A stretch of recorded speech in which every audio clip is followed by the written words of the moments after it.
This apartment complex is divided into two major facilities. The one on the lower part of the hill, which had 42 units with approximately 100 tenants. That's the one that suffered the major damage that you see in the background.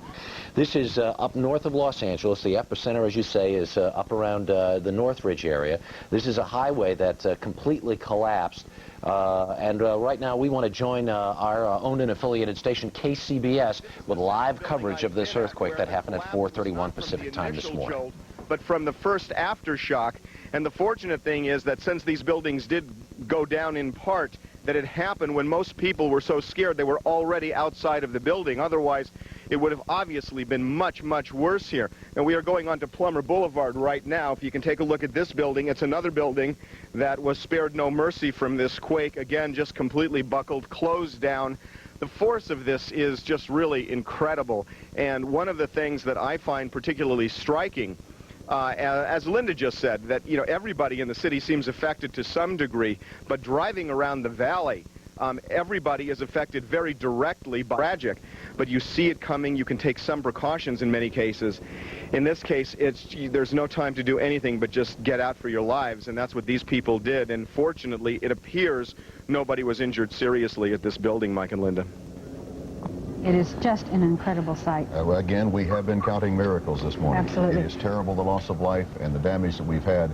It could have been, and it's cliched by now, it could have been so much worse had Absolutely. it not happened at 4:31. And unfortunately, it's not over yet. And 16 confirmed dead now in this earthquake, magnitude 6.6. Officially, it's called the Northridge earthquake. 7 die in the collapse of apartment buildings around the area. Aftershocks continue. What was the latest count we had? Was 35 or 36 aftershocks? At least that. Key freeway overpasses collapse. We have been looking at those. On the 10 freeway, the 14, the 5, and the 118. And we understand LAX is back to normal. It had been shut down earlier this morning while they checked for damage there. The same with Burbank, I believe.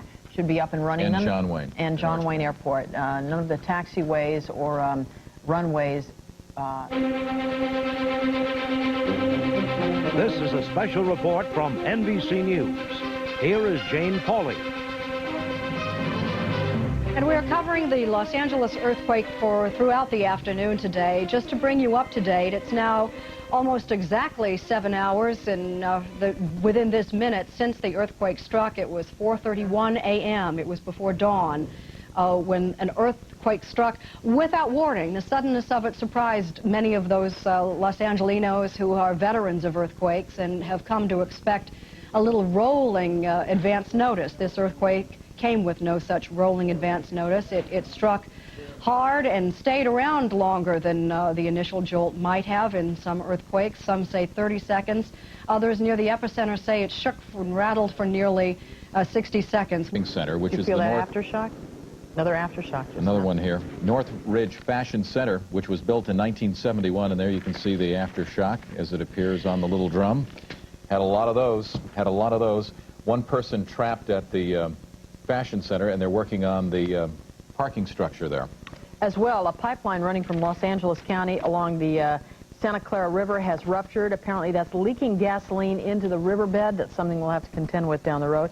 Orange County fire units have arrived in Ventura County, and they're assisting local firefighters. But as of now, there are no quake-related fatalities in Ventura County.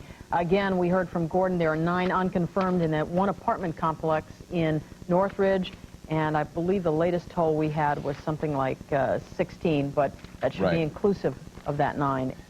Okay, the picture on the left of your screen is at the shopping center. Well, now we're going to take a look at the seismograph, but the picture you were seeing was from the shopping center. The west coast of California. That thick red line is in actuality the fault line that comes up from the Pacific Ocean, and we have been getting varying reports. Judy Muller has told us that initially they thought it might be a new thrust, a new fault line. Later on they have taken some of that back and now seem to believe that it is not new. Quite clearly the Southern California area is one that has been particularly vulnerable to earthquakes over the years. And what is happening now is most of the fires are out. The rescue efforts that are now underway are largely rescue efforts to extract people from buildings and other structures that have collapsed. To repeat, the last word we have is that 18 people have been killed. We don't even have a guess as to how many people have been injured. And of course, that becomes a question of definition. Judy Muller, you're watching all of this. Please help me out as best you can with anything you know that I haven't said. Well, Ted, I can only add to it from personal experience looking at that map. It's just startling to see that my home, my apartment building, is right on the end of that fault line, right at the ocean. And of course, when I bought here a few years ago, every real estate office is required to have a map up of earthquake activity in the area. It's an interesting way to buy a home. And I carefully looked to see that my place, it might have been surrounded, but it wasn't on a fault line. And now apparently it is, which is rather unnerving at best. I was listening to Ron describe his story this morning. I had a similar situation, but because I'm at the top of a high-rise, I think I got more of the sway. All the water out of all the toilets sloshed out. I mean, just to give you an idea of how strong it was, I thought, what is this water all over the floor? And that's where it came from.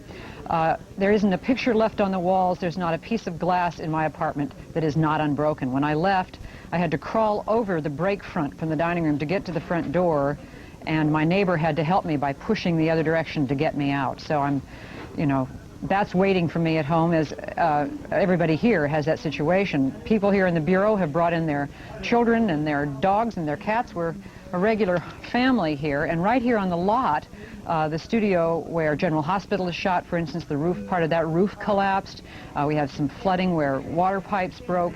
So we're experiencing it in the moment, as it were, and we just had an aftershock a minute ago while you were talking, and it brings up all the fear that was there with the initial quake is just sitting there waiting to be triggered again by every aftershock. I think this is a city of therapists and psychiatrists. They're going to have their hands full this week. I think you make an excellent point, Judy, and it's one well worth making, and that is not only the reporters, obviously, who are covering this event, but also the firemen and the people in the National Guard and the policemen and the rescue units and the people at the hospital, in addition to carrying out their own responsibilities, are frequently people who are worried about their own family members, who are leaving behind, as Judy Muller has, a wrecked apartment, something that will just have to be dealt with after this story is over, and so too the firemen and the policemen are going to have to deal with their own personal problems when they get back.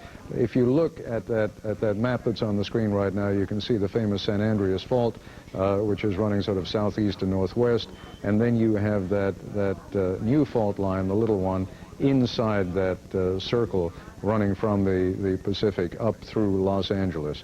It's a rough day for people who have to work on this story today, because this is not just a story where they're covering someone else's problems. This is a day when they're covering their own as well, and this is a day when everyone who is working to help others is doing so at the expense of helping themselves and helping their own families. Worth thinking of as we continue through this day. We'll be back in a moment. Live ABC News coverage of the Los Angeles earthquake will continue in a moment.